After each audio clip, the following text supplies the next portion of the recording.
안녕하세요. 오늘의 데일리 뉴스레터에 오신 것을 환영합니다. 1. 미국의 치명적인 실수. 2. 사우디의 충격적인 발언. 3. KF-21의 놀라운 능력. 한번 진실을 알아봅시다.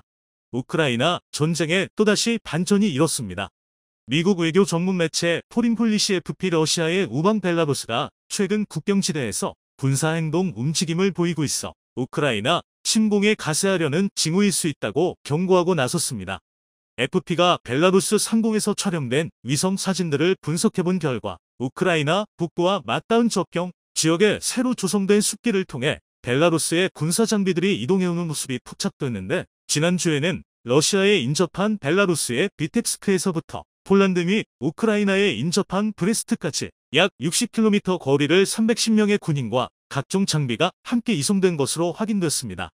우크라이나는 특히 이 도로를 통해 러시아군 2만 명 이상이 벨라루스 국경에 합류, 자국을 위협할 수 있다고 경계하고 있는데, 특히 러시아 수도 모스크바에서 벨라루스를 거칠 경우 우크라이나 수도 키이우에 가장 빠르고 안전하게 도달할 수 있다는 점에서 키이우를 노리는 것이라 의구심을 갖고 있습니다. 실제 우크라이나 정보당국의 한 소식통은 국경 인근의 벨라루스군과 러시아의 동원 병력을 포함 약 3만 명 이상의 장병이 직결 중인 것으로 파악됐다고 전했는데, 키이우 함락은 우크라이나의 저항을 줄이고 항복을 받아낼 수 있는 길이라 여기는 것 같습니다. 그간 알렉산드르 루카셴코 벨라루스 대통령에 대해서는 자국 내 정치적 후폭풍을 우려해 최대한 참전을 피하려고 할 것이라는 관측이 지배적이었는데, 벨라루스 여론은 이번 전쟁에 부정적인 기류가 강해 자칫 참전을 결정할 경우 루카셴코 벨라루스 대통령의 장기 독재에 대한 국내 반발이 일어날 수도 있습니다. 하지만 블라디미르 푸틴 러시아 대통령의 요구가 있으면 벨라루스 입장에서 현실적으로 이를 거부하기 어려울 것이라는 전망이 나오고 있습니다. 루카셴코 대통령도 최근 폴란드가 우리를 공격할 수 있다는 이유를 들며 국경 병력 배치를 정당화하고 있는데, 폴란드는 벨라루스 국경에 긴 철조망 지대를 만들고 벨라루스의 폴란드 침공을 견제하고 있는 상황입니다. 폴란드가 우크라이나 전쟁에 참전할 수 있다고 제기했습니다. 원인은 폴란드 국경에 떨어진 미사일이 러시아제가 맞다는 주장이 다시 등장했기 때문인데요. 지난 11월 15일 폴란드 국경 마을 푸시에보드프에 미사일이 떨어졌습니다. 이 사고로 폴란드인 2명이 숨지는 사건이 발생했는데, 이 공격의 주체가 러시아인지를 두고 G7과 나토 등 세계 여러 강국들이 긴급회의를 열었습니다. 그러나 단 하루 뒤인 11월 16일 미국 바이든 대통령이 미사일의 정체가 우크라이나군이 요격을 위해 발사한 S-300 미사일이라고 발표하면서 이 사건은 일단락되는 듯 보였는데요. 하지만 우크라이나의 젤렌스키 대통령이 반발하면서 미국의 주장을 뒤엎었습니다.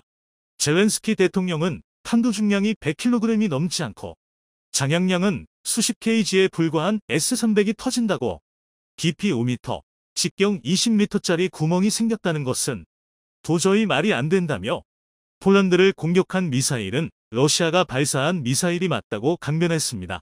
그런데 충격적이게도 이 주장을 서방의 많은 매체들이 지지하며 나서고 있습니다. 심지어 일부 군 전문가들은 만약 우크라이나의 주장이 사실이라면 폴란드가 나토를 소집해 러시아를 침공하는 게 가능할 뿐만 아니라 이제 우크라이나 전쟁은 폴란드군의 움직임을 예의주시해야 한다고 말하고 있습니다. 그런데 이들의 분석과 달리 폴란드의 안제이 두다 대통령은 전쟁을 할 마음이 없는 것 같습니다. 폴란드에 미사일이 떨어진 날, 러시아의 유명 코미디언이 프랑스 마크롱 대통령으로 분장해 폴란드 대통령은 러시아와의 전쟁을 바라지 않으며 각별히 조심하고 있다라고 풍자하기도 했는데요. 이는 다시 말해 폴란드 대통령은 우크라이나 전쟁에 참전하는 것을 극도로 꺼리고 있다는 방증이기도 합니다. 따라서 폴란드가 우크라이나 전쟁에 참전하는 일은 그다지 가능성이 높지 않습니다. 하지만 이와 별개로 지금의 우크라이나 전쟁에 참전하는 것을 원치 않는 안제이 두다 대통령조차 이 다음 전쟁 준비에는 상당히 진심인 것 같습니다. 지난 수개월간 폴란드와 한국이 맺은 방산 수출 계약의 규모와 건수가 폭증한 것만 봐도 이 사실을 잘 알 수 있는데요. 특히 AS-21 레드백 장갑차에 대한 폴란드의 관심이 대단합니다. 이미 폴란드 현지에서 레드백 운용을 위한 여러 테스트를 진행하고 있을 정도인데요. 그래서 준비했습니다. 오늘은 폴란드가 K-20표를 시작해 레드백 장갑차까지 도입하려는 이유와 폴란드가 유독 한국 무기 도입에 열을 올리는 이유에 대해 알려드리겠습니다. 우리나라 많은 국민들이 요즘 궁금해하시는 게 하나 있는데요. 대한민국 방산무기가 뭐가 그렇게 대단하다고 폴란드가 연일 수조 원의 계약을 체결하는 것에 많은 의문을 갖습니다. 그도 그럴 게 폴란드가 한국에서 구입한 무기 대금이라면 자신들이 마음만 먹으면 미국산 무기를 구입하는 게 불가능하지 않기 때문이네요. 그런데 이상하게 세계 많고 많은 나라들 중에 폴란드는 유독 한국산 무기만 고집하고 있습니다. 지난 11월 14일 한화 디펜스는 폴란드에서 시험평가를 받고 있는 AS-21 레드백 보병 전투차의 영상을 공개했습니다. 이 모습에 많은 이들이 깜짝 놀랐습니다. 한국의 시험 테스트에서 폴란드가 그만 레드백에 홀딱 반해버렸기 때문이네요. 사실 당시 분위기만 보면 수출이 거의 성사된 것처럼 보였습니다. 그래서 일부 무기 브로커들은 폴란드가 이미 차기 보병 전투차로 한국의 레드백을 내정한 것이 아니냐는 이야기가 돌고 있을 정도입니다. 그런데 그럴 만합니다. 과거 폴란드가 자체 제작한 보르숙 장갑차의 성능이 우리 레드백에 비해 크게 부족하기 때문인데요. 폴란드의 보르숙 장갑차는 전장 7.5m, 전폭 3.5m, 전고 2.7m, 중량 25톤짜리의 보병 전투차입니다.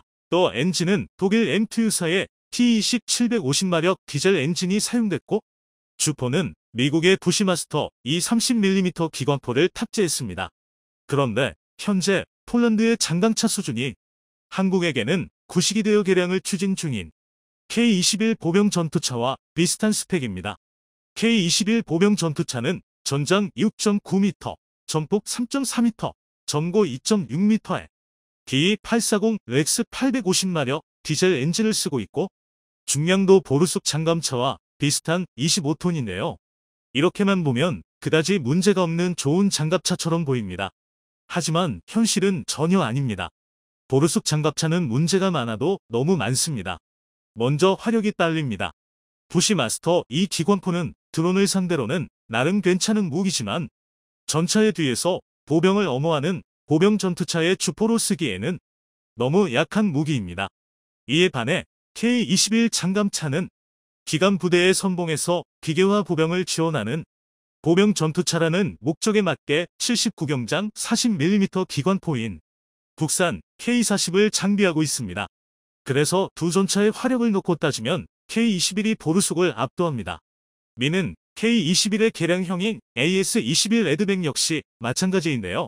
레드백은 호주의 요구에 따라 30mm 기관포를 사용하는 것과 달리 한국에 배치되는 레드백은 우리 군의 상황을 고려해 40mm 기관포 탑재를 염두에 두고 설계됐습니다. 그러니까 폴란드가 업권을 요구하면 언제든 이 요구사항을 들어줄 수 있다는 것입니다. 게다가 미국의 M2 브래들리 보병 전투차처럼 차량 외부에 설치된 대전차 미사일과 부무장으로 설치된 RWS 덕에 보조 화력에서도 보르숙 장갑차를 압살합니다. 그리고 이런 격차는 장갑차의 또 다른 핵심 요소인 방어력에서도 분명히 드러납니다. 먼저 레드백과 보르숙은 장갑의 수준이 다릅니다. 보르숙은 25톤 차량에 증가 장갑을 부착해 40톤 수준의 중장갑차로 업그레이드할 수 있습니다. 하지만 아무래도 증가 장갑을 얹다 보니 방어 효율이 떨어지고 무거워지는 단점이 생깁니다. 보르숙 장갑차는 750마력 엔진을 쓰기 때문에 증가 장갑을 장착했을 때 기동성도 크게 떨어지게 되는데요. 이에 반해 레드백은 애초부터 중장감차로 설계됐기에 커다란 차체에 두껍게 장갑을 둘렀습니다. 이는 레드백의 스펙을 살펴보면 확실히 알 수 있습니다. 레드백은 전장 7.7m, 전폭 3.6m, 전고 3.7m의 차체 중량 42톤으로 보르숙 장갑차보다 훨씬 크기가 큽니다. 그럼에도 장갑은 더 두껍습니다. 상당한 무게를 차지하는 철제 궤도를 고무 궤도로 바꾸고 그만큼 여유 있는 부분을 장갑에 추가로 투자했기 때문입니다.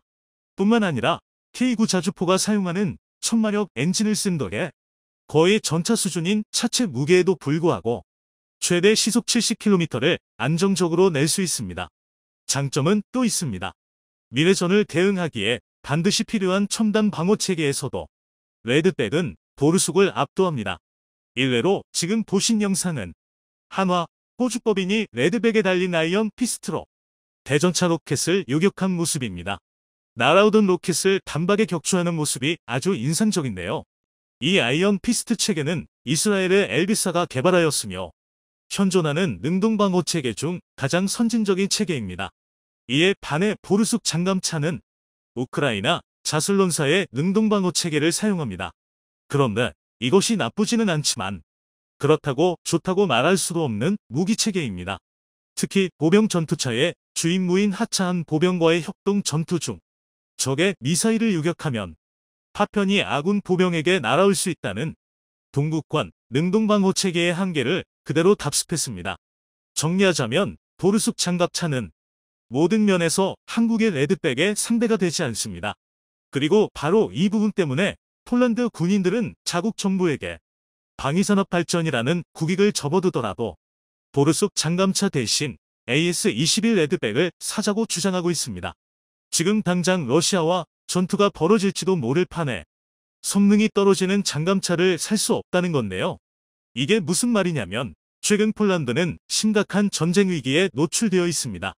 정체불명의 미사일이 폴란드에 떨어져 2명이 사망하자 폴란드 내 반러 세력들이 러시아의 소행임을 주장하며 참전을 주장하고 나섰기 때문입니다. 이에 대해 폴란드 안제이 두다 대통령은 서론에서 말씀드린 대로 전쟁을 막기 위해 동분서주하고 있습니다. 외교적으로는 강경 발언을 쏟아내며 폴란드의 잠재 적국에게 경고 메시지를 보내고 국내적으로는 극단 세력을 다독이며 전쟁 대신 전쟁 대비를 강화하는 것으로 사태를 마무리한 겁니다. 하지만 이는 어디까지나 미봉책에 불과합니다. 만약 비슷한 사건이 다시 단 한 번만이라도 더 발생한다면 국내 여론 악화로 폴란드군이 우크라이나 전쟁에 개입하는 것은 기정사실이 될 수 있습니다. 게다가 젤렌스키 대통령의 발언도 문제가 되고 있습니다. 현재 젤렌스키 대통령은 폴란드에 떨어진 미사일이 우크라이나의 S-300이라는 주장을 부인하고 있습니다. 그 이유는 우크라이나군에서 그런 사실이 없다고 자신에게 보고했고 사고 현장의 폭발 규모가 지대공 미사일의 폭발이라고 볼 수 없을 정도로 매우 컸다는 게 근거인데요.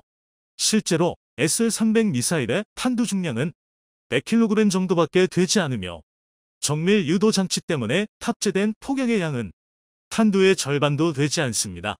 그래서 일부 전문가들 역시 젤렌스키의 주장에 동조하고 있습니다.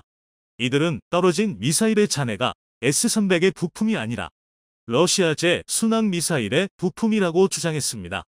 그러니까 확전을 염려한 미국이 혹시나 모를 사태로 인해 러시아가 핵미사일을 쓰지 못하도록 이 사태를 수습하며 이를 우크라이나의 지대공 미사일로 우겼다는 겁니다.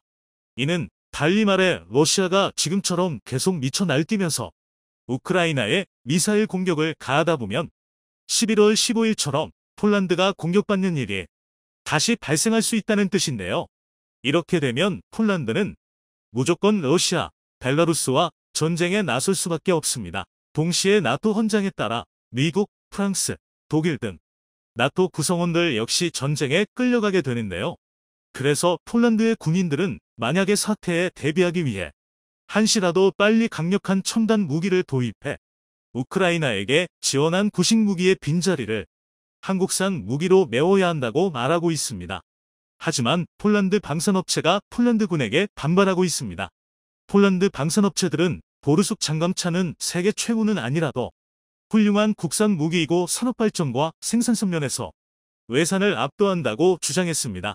전쟁이 나면 추가 도입이 어려운 외산과 달리 자국 내 생산이 얼마든지 가능하다는 건데요. 그런데 폴란드군은 이 주장을 듣고도 레드백 도입을 계속해서 추진하고 있습니다. 그 이유는 폴란드 업체가 주장한 생산성조차 한국이 폴란드를 압도하기 때문입니다. 사실 폴란드는 무려 2010년대부터 차기 장갑차 도입을 추진했습니다. 하지만 폴란드 방산업체의 비효율적 경영으로 인해 오랜 시간을 투자했음에도 불구하고 만족할 만한 결과를 얻지 못해 폴란드군의 불만이 정말 엄청났습니다. 원인은 폴란드 방산업체가 새 장갑차를 준다더니 구소련제 폐물 장갑차가 거의 환감이 다 되도록 신형 장갑차의 개발조차 완료하지 못했기 때문입니다. 이를 잘 알고 있는 폴란드군은 무기의 개발과 생산이 그리 간단하지 않다는 것과 마땅한 대체제가 없다는 현실을 인정하고 그동안 참고 있었을 뿐이네요. 그런데 옆 나라인 우크라이나에서 전쟁이 터져 자국의 안보가 위협받고 있는 실정이고 자국 기업들보다 월등한 성능의 한국산 무기가 등장하면서 이야기가 달라졌습니다. 그 견인차 역할을 했던 것은 바로 K9 자주포입니다. 현재 폴란드에는 K9의 차체를 그대로 써서 만든 폴란드의 국산 자주포 아즈크라프의 생산을 이미 끝마쳐둔 상태입니다. 또 K9PL의 라이선스 생산을 위해 시설 확장이 논의되고 있는데요. 그런데 레드백은 K9 차체 라인에서 일부 조정만으로 생산이 가능합니다. 즉 폴란드 국내 업체들보다 한국산 장갑차의 생산성은 그들을 압도하고 있습니다. 또 우리 기업들은 폴란드 방산기업과 비교도 안 되는 속도로 빠른 납기를 자랑합니다. 그 증거로 최근 한국은 불과 계약한 지 몇 달 만에 K2 전차와 K9 자주포를 생산해 폴란드군에게 인계했습니다. 국군이 쓸 물량을 전용해서 준 것이기는 하지만 폴란드의 입장에서는 그야말로 전광석과 같은 속도로 신무기가 납품된 건데요. 그래서 폴란드군은 K9 자주포를 생산하는 한화 디펜스의 주력 상품인 레드백 장갑차 역시 계약을 한다면 빠른 시일 내에 공급될 수 있으리라 기대하고 있는 것입니다. 그러니까 AS-21 레드백이 폴란드군에 대량 도입되리라는 예측은 결코 망상이 아니란 것이죠. 우리가 기대했던 호주의 랜드 400페이지 3사업 자체가 호주의 정치적 변동 같은 변수만 없다면 한국은 충분히 폴란드에 레드백의 수출을 기대할 수 있게 되는데요. 최근 중국 공산당이 발칵 뒤집어진 일이 벌어져 논란이 되고 있습니다. 생각지도 못한 곳에서 그동안 중국 공산당이 꽁꽁 숨겨왔던 극비문서가 공개된 것인데요. 그 극비문서는 중국 주력 전차와 연관된 재원이었으며 이를 확인한 중국 공산당은 즉시 해당 게시글을 삭제했지만 이미 전 세계로 퍼진 뒤였습니다.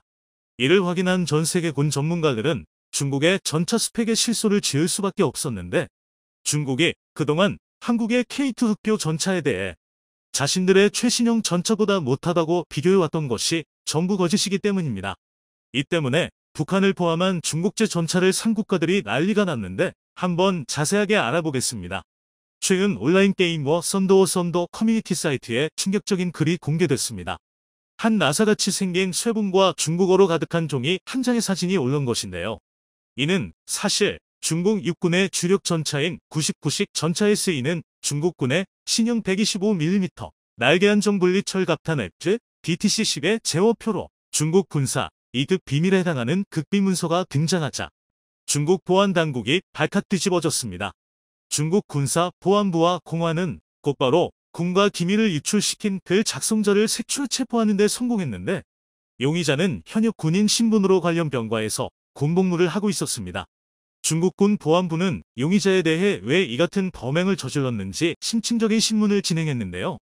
그 범행 동기가 너무 어이가 없어 사건을 맡고 있던 중국 보안부 담당관이 충격을 받았습니다. 극비문서가 발견된 커뮤니티와 관련된 워선더는 러시아 게임업체가 운영하는 온라인 전쟁 게임으로 전 세계 각국이 운용 중인 온갖 종류의 무기체계가 등장하는 것으로 유명합니다. 게시물을 작성한 용의자는 워선더에 너무 몰입한 나머지 게임상에 구현된 중국군 99전차의 화력이 실제와 달리 너무 약하다며 심지어 한국군의 K2 흑표보다도 약한 것에 분노해 게임 운영자에게 중국군 전차 화력 능력치 상향 조정을 요구하기 위해 이 같은 짓을 벌인 것이었죠. 커뮤니티 운영진 측은 범상치 않은 글이 올라오자 해당 게시글을 즉각 삭제했지만 유출된 재원표는 이미 온라인에 대량으로 유포된 뒤였는데요.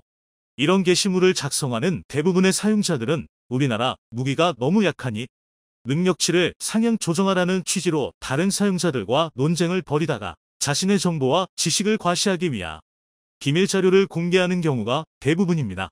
사건이 발생한 대부분의 나라들은 기밀 유출에 대한 처벌이 비교적 약한 편이고 상당수 무기체계들의 재원과 성능이 공개되는 경우가 많아 크게 문제될 것 없이 넘어가곤 했습니다.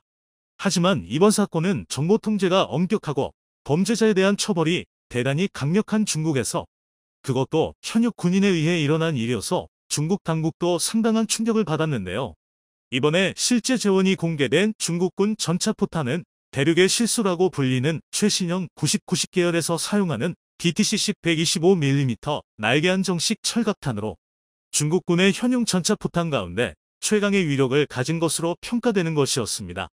중국은 90-90 전차의 날탄이 2000m에서 균지랍 영강판 기준 980mm를 관통했다고 주장하고 있었는데, 실제로 980mm 균지랍 영강판을 관통했다면 노벨 물리학상을 받아도 손색이 없었기 때문에 너무 터무니없다고 느낀 전문가들은 750에 더 800mm의 관통력을 지녔을 것이라 예측했습니다. 하지만 중국의 실제 재원은 전문가들의 예상에 훨씬 못 미쳐 충격을 줬는데요. 유출된 재원표에는 이 포탄이 섭씨 15도의 기온 조건에서 2000m 거리의 표적을 공격할 경우 균지랍 영강판 680mm 수준의 관통 능력을 발휘한다고 표기되어 있었습니다. 또한 중국과 러시아 무기체계 대부분의 교범 카탈로그상 데이터는 모든 조건이 완벽한 상황을 전제로 한 실험실 데이터인 경우가 많아 실제 관통 능력은 680mm보다 훨씬 떨어질 것이라는 평가를 내렸습니다. 더 중요한 것은 중국의 날탄 소재가 현존 최고 관통력을 지녔다는 열아우라늄으로 만들어진 것으로 알려졌는데, 이는 약해도 너무 약한 수준이었습니다. 실제로 서방제 120mm 날탄의 표준처럼 평가되어 온 독일 라인메탈의 120mm용 DM53 날탄은 동일 조건에서 650mm 이상의 관통력을 확보하고 있는데요. 2010년대 이후 서방 각국의 120mm 날탄은 기술적으로 급격히 진보하기 시작해 미국은 44 구경장 주포에서 발사할 때 기준으로 760mm의 관통력을 갖는 M829A3에 이어 무려 950mm급 관통력을 가진 M829A4를 내놓았습니다. 이들 모두 관통자로 매우 무거운 물질인 열아우라늄을 사용하며 포구 초속을 비약적으로 높여 관통력 향상을 이루어냈습니다. 텅스텐 관통자를 사용하는 포탄 가운데 가장 우수한 기술력을 가진 것으로 평가되는 한국은 K2 흑표가 발사했다고 가정할 때 K279 모델에서 830mm 이상의 관통력을 확보한 것으로 알려졌습니다. 이 정도 수준이면 현존하는 거의 대부분의 러시아 중국제 전차를 손쉽게 격파할 수 있는 위력입니다. 하지만 중국의 날탄은 서방제 포탄보다 더 큰 구경을 갖고 있음에도 불구하고 카탈로그상 관통 능력이 600mm를 조금 넘는 것에 불과한 것으로 드러나 완전히 망신당하고 있는데요. 이 포탄은 카탈로그 데이터상 1760mC라는 빠른 포구 초속을 갖고 있고 관통자로 열아우라늄을 사용하는 중국의 최신형 전차 포탄임에도 불구하고 텅스텐을 사용하는 독일이나 한국제 날탄보다 관통 능력이 크게 떨어지며 이 정도면 서방제 전차들의 장갑을 뚫을 수 없는 것으로 드러났습니다. 이런 일이 일어나고 있는 이유에 대해 고질적인 중국의 다운그레이드 카피 문화 때문으로 보고 있습니다.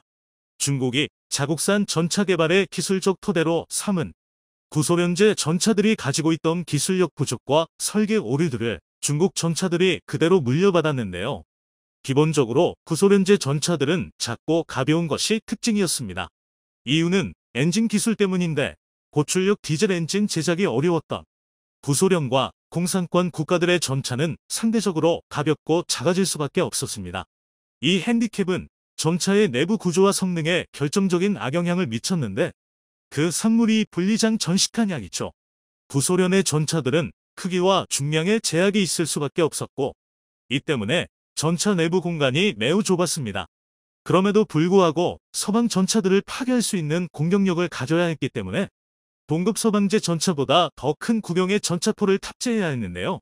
더 좁은 포탑에 더 큰 포탄을 싣게 되면 장전 작업이 어려울 수밖에 없어 적재탄 수도 줄어드는 문제가 발생하는데 소련은 이를 분리장 전식 탄약과 자동장전 장치 도입으로 해결했습니다. 거의 1m에 달하는 포탄을 관통자와 추진장약으로 반 토막 내 길이를 줄인 뒤 이를 포탑 주변에 둥글게 설치한 자동장전 장치에 적재하는 방식으로 장전 문제와 적재탄수 문제를 동시에 해결한 것이었습니다. 문제는 이러한 방식이 근본적인 해결책이 될 수는 없었습니다. 앞서 설명한 바와 같이 날탄의 관통력은 새 장비가 큰 영향을 미치는데 높은 새 장비를 가지려면 결국 관통자 길이를 늘리는 수밖에 없었는데요. 하지만 이는 장전에 어려움을 주었으며 불안정하게 장전된 장약은 내부에서 오폭하는 경우도 많았습니다. 중국의 신형 전차들도 이런 소련 전차의 문제점을 그대로 물려받았습니다. 포탑 역시 전체 면적의 절반 이상이 쐐기형 증가 장갑으로 이루어져 있어 실제 내부 면적은 러시아제 전차들보다 비슷하거나 조금 더 나은 수준인데 중국 관영 매체를 통해 보도된 99식 전차의 내부 공간을 보면 중국인의 평균 체형이 러시아인보다 작다는 점을 감안해도 대단히 협소하다는 것을 알 수 있습니다. 협소한 내부 공간은 포탄의 크기에도 영향을 미쳐 관통자가 작아진 나머지 관통력이 떨어졌다는 게 물리학자들의 의견입니다. 때문에 전문가들은 현재 중국의 전차는 케이트 흑표와 실전에서 맞붙게 되면 15.1 교전비가 나올 수도 있다고 보고 있습니다. 이는 고스란히 북한으로 넘어갔는데요. 최근 열병식에서 모습을 드러냈던 북한의 최신식 주력 전차가 중국의 99식 전차의 수출형 버전인 VT4에서 외형만 바뀐 것으로 보고 있습니다. 그 증거로 열병식에 등장한 신형 전차의 위장색이 북한 자연환경과 맞지 않는 사막색으로 도색돼 있다는 것입니다. 또한 북한에 불과 2년 만에 이만한 신형 전차를 설계 생산할 기술과 재원이 있을 리 없다는 것입니다. 신형 전차에 적용된 것으로 보이는 기술과 장비는 2018년에 등장한 최신 전차인 성군호에 비해 무려 수십 년은 앞서 있습니다. 때문에 많은 전문가들은 북한의 신형 전차가 중국의 전차를 그대로 구입해 사용하고 있다고 전하는데요. 문제는 중국의 날탄 재원이 공개되면서 부풀려진 카탈로그 재원에 속아 북한에서도 난리가 났을 것으로 예측됩니다. 공산권 국가들의 전차 문제를 해결하는 것은 분리장 전식 탄약을 버리고 서방 국가들과 마찬가지로 일체형 포탄으로 전환하는 것인데 이는 간단한 문제 같지만 대단히 어려운 작업입니다. 30년 가까이 유지되어 온 기존의 전차 운용 교리와 군수보급 체계를 모두 갈아엎어야 하는 일이기 때문이네요. 포탄 형태를 바꾸는 것은 물론 높은 포구 초속을 뽑아내기 위한 포신 개량도 필요한데 7,000바 이상의 높은 포신 압력을 견뎌낼 수 있는 고품질 포신 가공 기술을 보유한 나라는 미국과 독일, 한국 정도에 불과하기 때문에 이런 기술 격차는 중국과 북한, 심지어 러시아까지 단기간 내에 따라잡기 어려울 것으로 내다보고 있습니다. 한마디로 이번 전차 포탄 기밀 유출 사건을 계기로 중국의 최신형 99식 전차는 이전에 먼저 논란이 된 방어력 부족 문제에 이어 공격력 부족까지 한동안 북한과 파키스탄 등 중국제 전차 도입국을 분노하게 만들 것인데요. 외형은 그럴싸하지만 기반 기술이 1990년대 우크라이나에서 가져온 T-80 수준에 불과했던 만큼 충분히 예견됐던 상황이죠. 게임에서 중국 전차가 한국의 케이트 흑표보다 약하다는 이유만으로 군사 기밀을 폭로해버린 중국 군인뿐만 아니라 말도 안 되는 재원으로 세계를 속이려 했던 중국 정부 또한 문제가 많아 보이며 그들이 찬양하는 중화사상이 결국 얼마나 부질없는 일인지 이번을 계기로 느꼈으면 하는 바람입니다. 영상이 도움이 되셨다면 구독과 좋아요 부탁드리며 오늘도 감사합니다. 최고로 멋진 하루 보내시길 바랄게요.